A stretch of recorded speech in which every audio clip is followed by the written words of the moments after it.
The billionaire pretended to be poor on dates. Only one single dad passed. She had $11 million sitting in a bank account, 3 companies bearing her name on Wall Street, and not a single person in her life she could trust to love her for who she was instead of what she was worth. So on a cold Tuesday morning, Evelyn Cross made a decision that would change everything. She deleted her real profile, uploaded a photo in a thrifted gray sweater, and created a new one under the name Ellie Marsh, barista, single, just trying to figure life out. She was done being chosen for her money. She wanted, just once, to be chosen for herself. If you believe kindness still matters, that people can surprise you when you least expect it, and that everyone deserves a real second chance, hit that like button, drop a comment, share this with someone who needs a little hope today, and subscribe to Kindness Corner so you never miss a story like this one. Evelyn had already sat through 4 disastrous dates in 3 weeks. The first man spent the entire hour talking about his car. The second asked if Ellie had any rich friends she could introduce him to, as a joke, except it wasn't really a joke.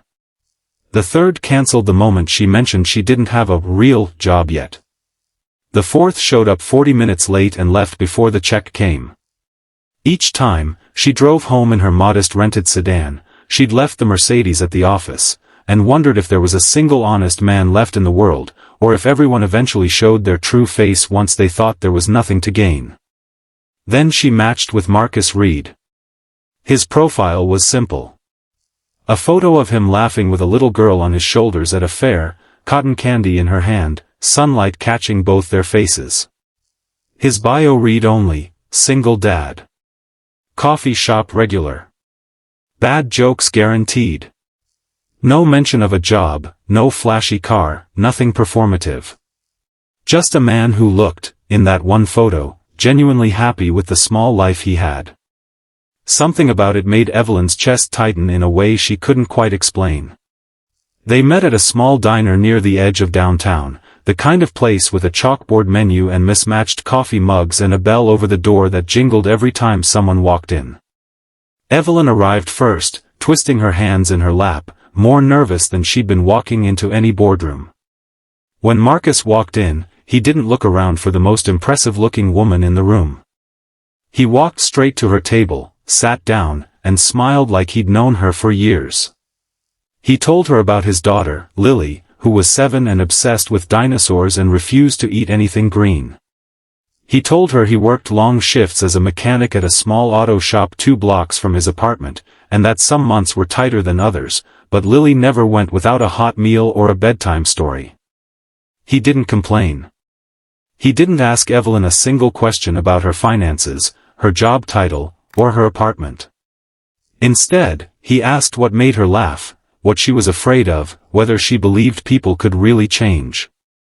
Evelyn found herself telling him things she'd never told anyone, not the real friends she'd paid to be around her, not the board members who called her brilliant to her face and something else behind her back. She told Ellie's version of the truth, that she felt invisible despite being seen by everyone, that she was tired of being loved for the wrong reasons, that some nights she sat in a beautiful apartment and felt like the loneliest person alive. Marcus listened. He didn't try to fix it. He just listened, the way people rarely do anymore. Near the end of the date, in a moment that would replay in Evelyn's mind for weeks afterward, the waitress accidentally brought the wrong check, someone else's, for nearly $300. Marcus looked at it, looked at Evelyn, and without hesitation said he'd cover his half of their actual meal and not a cent more, then gently flagged the waitress to fix the mistake before it became her problem. He wasn't rich. He clearly counted every dollar. But he didn't try to impress Evelyn by pretending to be generous with money that wasn't his, and he didn't try to weasel out of paying his fair share either. He was simply, quietly, honest. That was the test. Evelyn had built it without even meaning to, not a trick, not a trap, just her own broken heart trying to find one person who wouldn't flinch when the money wasn't there. And Marcus never once looked for the money. He looked for her. Weeks passed.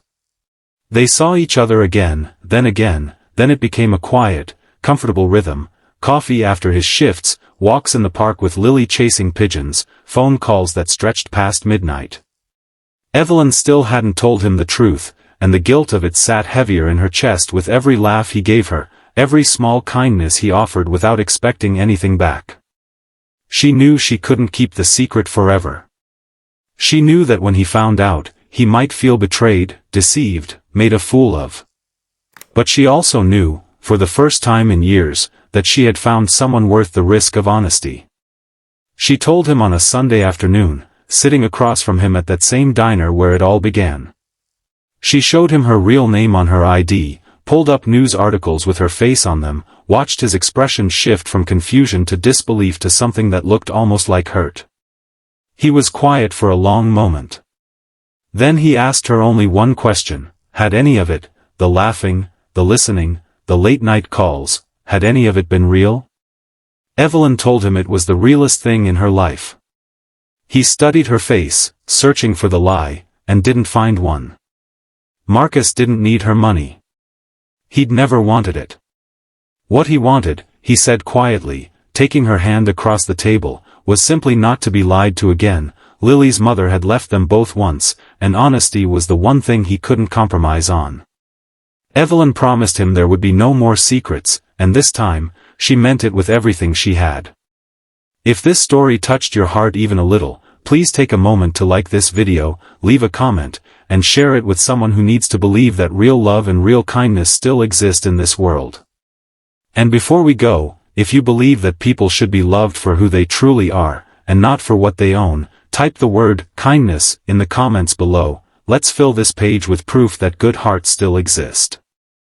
6 months later, Evelyn quietly sold 2 of her 3 companies and stepped back from a life that had never truly made her happy.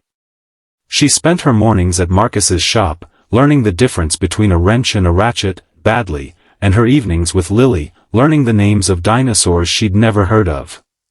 She didn't need billions to feel wealthy anymore.